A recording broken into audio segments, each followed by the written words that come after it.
Hi, this is Ricky Spencer, and welcome to another episode of Quest by Community. Today, we are going to speak to someone who's really passionate about structural change in Australian society, especially when it comes to our LGBTIQA plus communities in both regional and metropolitan spaces. We have today Alastair Lawrie, him, and he joins us from Darawal Land in Wollongong. He is the Director of Policy and Advocacy at the Justice and Equality Centre. Alastair is a long-term advocate for Australia's LGBTIQ plus community.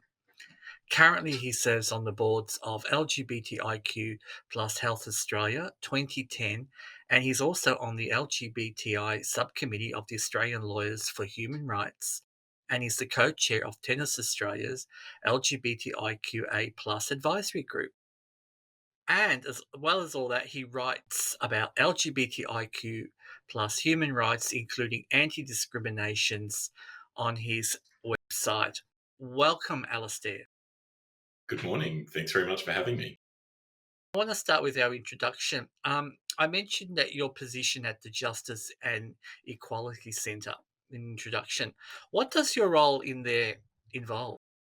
The Justice and Equity Centre is a community legal centre that focuses on strategic policy and law reform issues, issues that affect people who are experiencing vulnerability or disadvantage.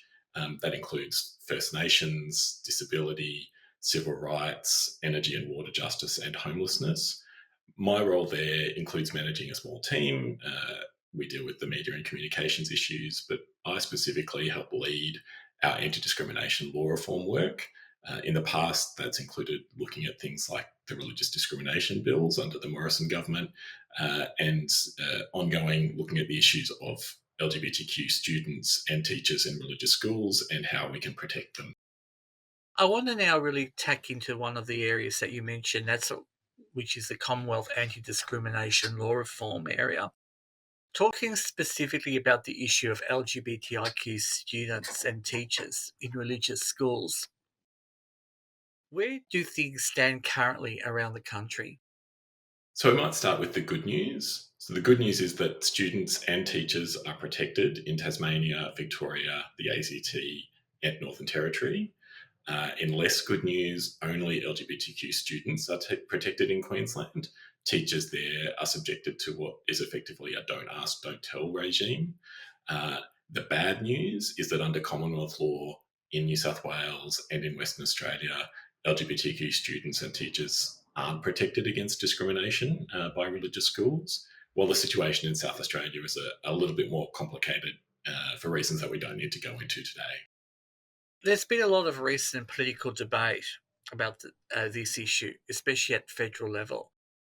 But you're telling me nothing has really changed in Commonwealth law? That's right. So this has been an issue in public debate for essentially 7 years since the postal survey in 2017. Uh, and really, we're back where we started. Unfortunately, we've had successive governments behave in effectively very similar ways. We had the Morrison government promise to protect LGBTQ students in religious schools and even hold multiple inquiries on that topic before ultimately deciding that they would not do so. Uh, they've been replaced by the Albanese government, who were elected with a promise to protect not just LGBTQ students, but also LGBTQ teachers. They then asked the Australian Law Reform Commission to inquire into this issue.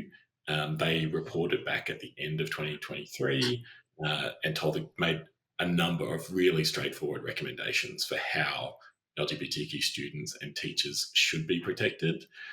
Unfortunately, what we've seen is the Albanese government refused to implement those recommendations, so they've broken their promise to the community. As a former teacher myself working in the secondary school systems, why do you still feel that people like myself are not able to secure employment? You know, we do have discrimination law, anti-discrimination laws, yet, my experience, I applied for like 40 positions. And when I openly say that I'm a trans woman, I just seem to get knocked back. Look, I'm really sorry to hear that that's been your experience, and I think it shows that homophobia, biphobia, transphobia is a real and ongoing problem, and it affects people everywhere. One of the strengths of anti-discrimination law is that it is symbolic, so it sets the community standard for what should happen.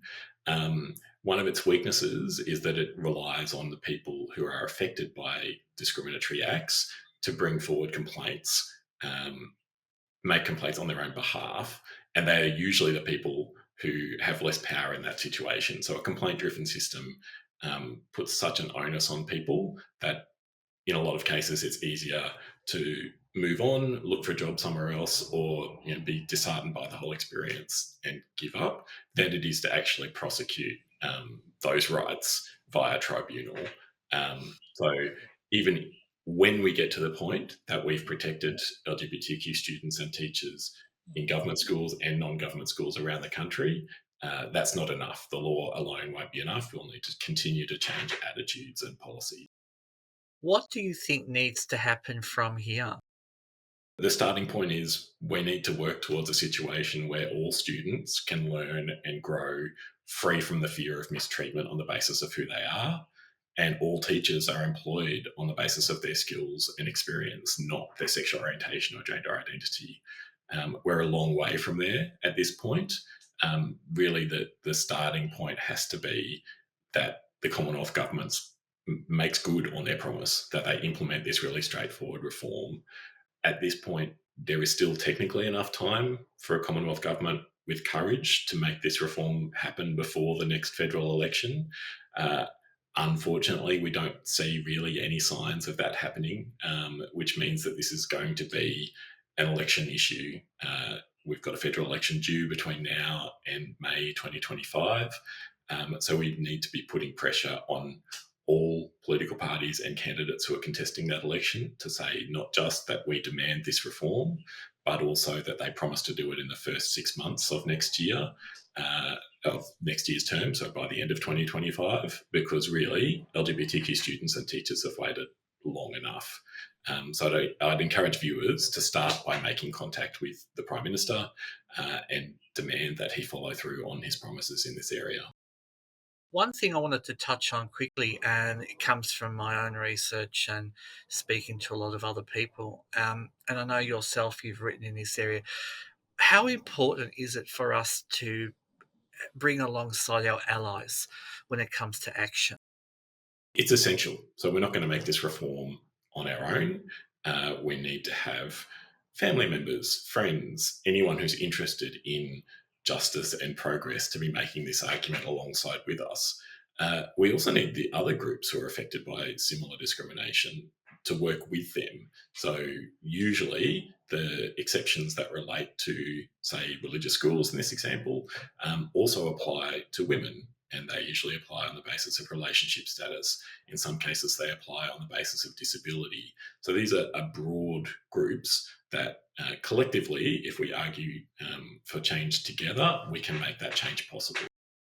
Another ongoing issue is hate speech directed against our communities. There's a bill on this issue before the Commonwealth Parliament at the moment. Tell us what's in it. So that's the Criminal Code Amendment Hate Crimes Bill that's been introduced by the Albanese government. It does a number of things. One, it takes existing offences for urging violence against groups or members of groups and expands it to cover LGBTIQ people as well as people with disability. It also makes that offence easier to prosecute in some circumstances. It creates a new offence of threatening violence against groups or members of groups, and again includes LGBTIQ people there. And it expands existing offences around the display of Nazi symbols to ensure that they also cover the situation where it results in insulting, offending LGBTIQ people. So it's amending the criminal code to expand those offences and making sure that LGBTIQ people are covered. Talking to you before about some of your concerns, can you elaborate about your areas that you would like to we feel that we need to really kind of look into more in relation to the hate crimes bill. Those concerns aren't really about what's in the bill as it stands. What's there is fine in principle. Um, the problem is that these are really narrowly constructed offences, and they're only ever going to apply to a small category of situations. So effectively, we're making sure LGBTIQ people are included in offences that aren't really going to be prosecuted much, if at all. What the bill doesn't do, and therefore what my concerns really relate to, is the fact that it doesn't prohibit everyday vilification that affects our community. So, yes, it might stop the direct threats of violence or incitement to violence, but it doesn't stop your more still serious but more everyday homophobia, biphobia, transphobia, or anti-intersex prejudice. So, how can its provisions be strengthened so it provides real protection against the hate speech too many of our LGBTIQ plus Australians actually experience? What we really need from the government is civil vilification prohibitions. So, like the existing prohibition on racial vilification in Section 18C of the Racial Discrimination Act, which exists at Commonwealth level, and also like the civil vilification protections that prohibitions that exist in a number of states and territories already, and which are being considered actively by the Victorian government at the moment.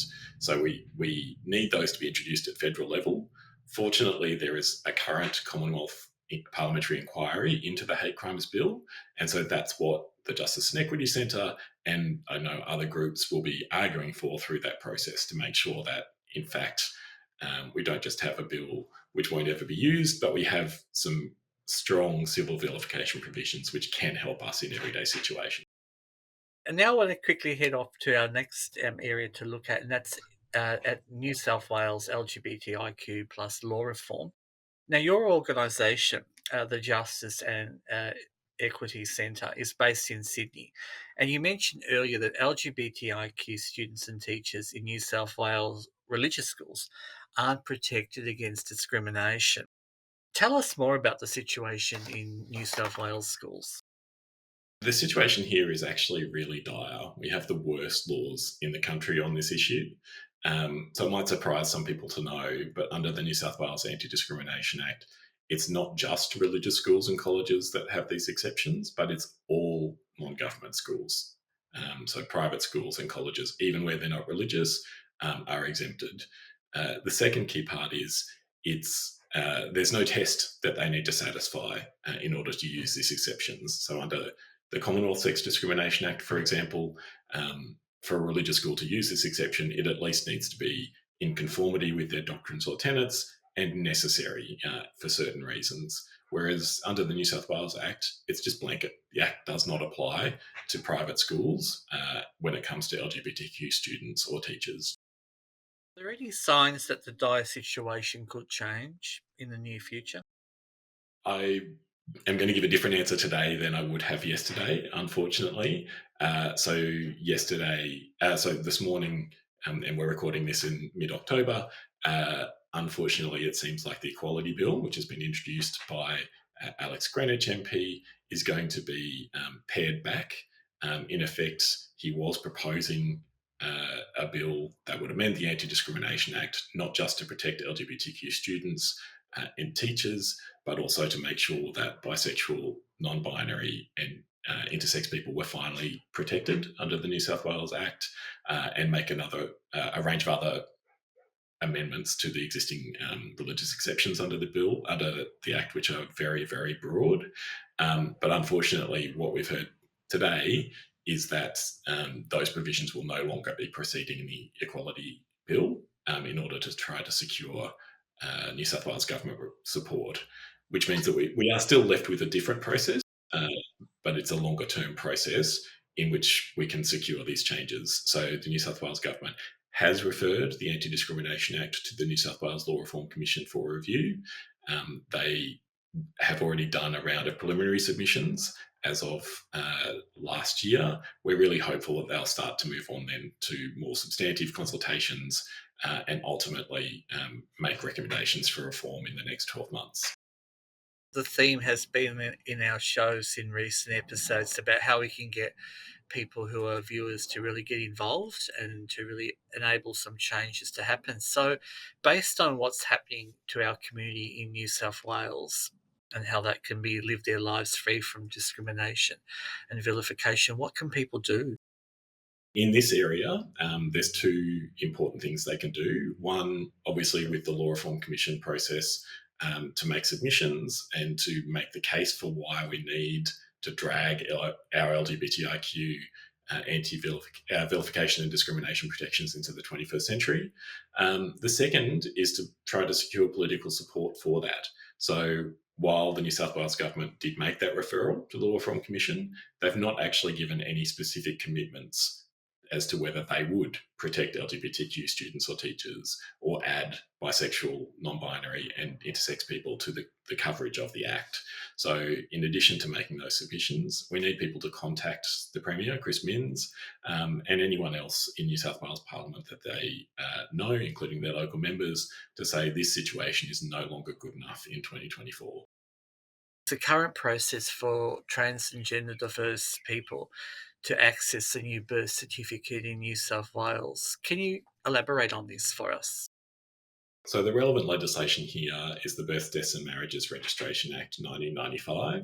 As the name suggests, it's almost 30 years old and really it's showing its age. So the law that applies in New South Wales today is that a transgender person must have genital surgery in order for them to apply for a new birth certificate.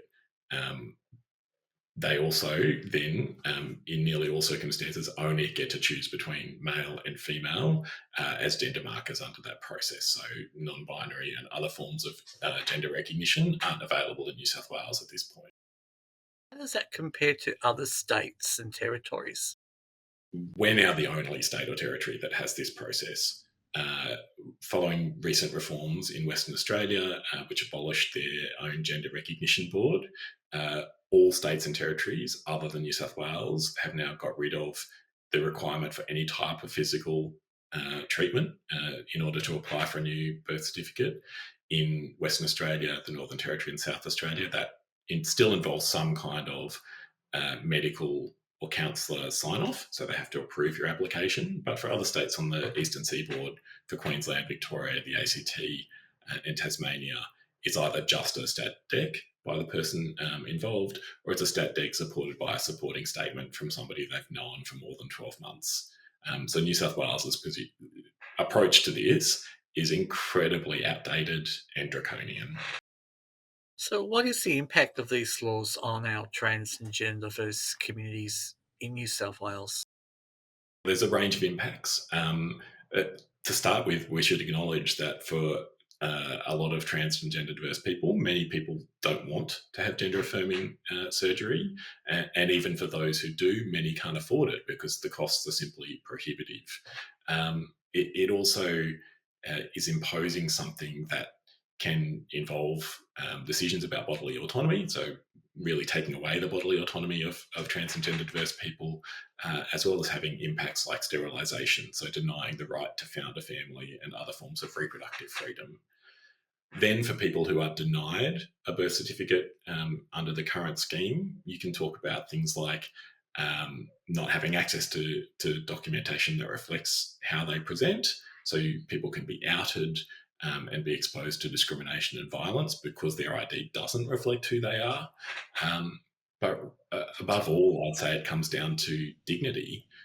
This really is something so basic that people should be able to get a birth certificate and other forms of government issued ID that reflects who they are. It's that simple, or it should be that simple. Where do efforts to reform these laws stand, and how can viewers support them? Thankfully, this reform is still included in Mr. Greenwich's equality bill, so it does include provisions that would bring us into line with other eastern seaboard jurisdictions like Queensland and Victoria. It would allow trans and gender diverse people to apply for a birth certificate without surgery, with a stat dec and a supporting statement from someone who's known them for 12 months. And would also allow for a wider range of gender markers beyond male and female, so that will hopefully come forward to debate in the remaining months of 2024, potentially into early 2025. So I would encourage people to make contact with the Premier, Chris Minns, to say you support the changes in the Equality Bill in that area, and again, any other MPs that you know in the New South Wales Parliament, and to stay up to date with these developments, perhaps by following groups like the Transjustice Project. What about the situation for children who are born with variations of sex characteristics? Look, this is a really terrible situation in that there's no signs of progress, as far as I'm aware, on this issue in New South Wales. Um, Children who are born with variations of sex characteristics are still exposed to involuntary surgeries and other forms of non consenting medical interventions. We've seen in the ACT these practices be prohibited, or the majority of those practices be prohibited by their first in the country legislation, I think last year.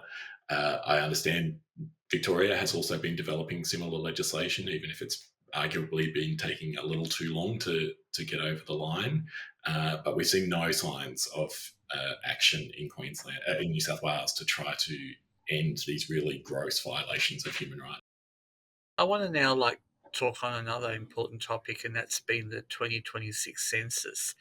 And I understand that you were involved in the LGBTIQ plus expert advisory committee that was um, providing leadership in the Australian Bureau of Statistics on our inclusion in the 2026 census. What did that actually involve? That process actually arose as a result of a discrimination complaint which was brought about the 2021 census, which excluded LGBTIQ plus Australians and our families. So as a result of that, the ABS issued a statement of regret and agreed to engage in a community consultation process to try to develop LGBTIQ inclusive questions for the next census. That started in the middle of last year, and I was a participant in that generally, as well as the variations of sex characteristics subgroup, right up until the day after the government announced its initial decision to drop these questions, where I resigned in protest at that decision. In your view, what did the Albanese government get wrong on this issue? In a word, everything. So they got it wrong by their initial decision to drop all of these questions. They got it wrong by failing to tell the committee before that became public via Sky News. They got it wrong in the days after that decision with their frankly pathetic and nonsensical justifications for the actions that they took. They got it wrong in the following fortnight of really heated public debate about this topic.